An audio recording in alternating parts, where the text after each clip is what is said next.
ప్రభా express digital మీడియాకి స్వాగతం. నిన్నటి రోజున జరిగిన ఎన్నికలలో జిల్లా వ్యాప్తంగా అనేక చోట్ల రాజీనామా చేసిన సచివాలయ వాలంటీర్లు అధికార పార్టీకి ఏజెంట్లుగా వ్యవహరించినట్లు తెలియవచ్చింది. ఈ సందర్భంగా చిత్తూరు అసెంబ్లీ పోలింగ్ బూత్ లో 73లో బీజేపీ సీనియర్ నాయకులు చిట్టిబాబు విలువైన అభ్యంతరాన్ని లేవనెత్తారు.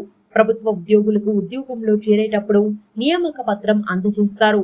వారు స్వచ్ఛందంగా రాజీనామా చేసినప్పుడు ప్రభుత్వం సంబంధిత శాఖలు ఉద్యోగి రాజీనామాను అంగీకరించినట్లు ఉత్తర్వులు జారీ చేస్తారు.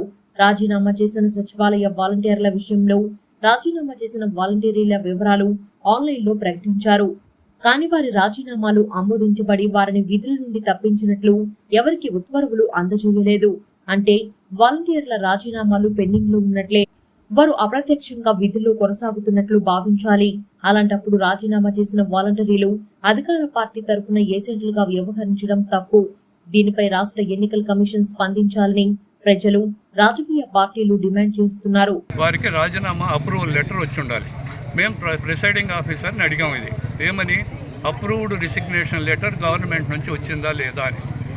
అది మేము కనుక్కుంటామంటారు. కొంతసేపు అయిన తర్వాత మళ్ళీ కమిషనర్ మేడం వచ్చి ఆల్రెడీ రాజీనామా చేసిన లిస్టులో ఉంది కదా, కాబట్టి వాళ్ళు ఉండొచ్చు అని అంటారు. మేము ఏం చెబుతున్నామంటే రాజీనామా లిస్టులో వాళ్ళు చేశారండి, మేము కాదనడం లేదు. వాళ్ళ రాజీనామా మీరు అప్రూవ్ చేసినట్టు వాళ్ళకి లెటర్ ఇచ్చారా? ఆ లెటర్ చూడందే వాళ్ళు they deem to be continued as volunteer. ఇది టెక్నికల్గా చాలా తెలివిగా అందరు అధికారులు సమాధానాలు ఇచ్చేసి వెళ్ళిపోతున్నారు. మధ్యలో అభ్యర్థుల మధ్య కానీ ఏజెంట్ల మధ్య కానీ ఈ గొడవల కారణం అంతా కూడా ప్రభుత్వ యంత్రాంగమే. ఆర్ఓ దీనిపైన క్లారిటీగా ఇవ్వలేదు. అంటే రాజీనామా పత్రం అప్రూవల్ లేకపోతే is deem to be continued as volunteer. అది ఇవ్వడానికి ఏముంది? మీరు ఒకవేళ అప్రూవ్ చేస్తుంటే ఎంతసేపు పడుతుంది? అర్ధగంట కదా పడుతుంది. మీ లిస్టులో నుంచి చూసి your resignation is approved, so you are not volunteer అని చెప్పి రాసి ఇవ్వండి. ఆ డేట్లో ఇవ్వకపోతే ఈ డేట్లో ఇవ్వండి.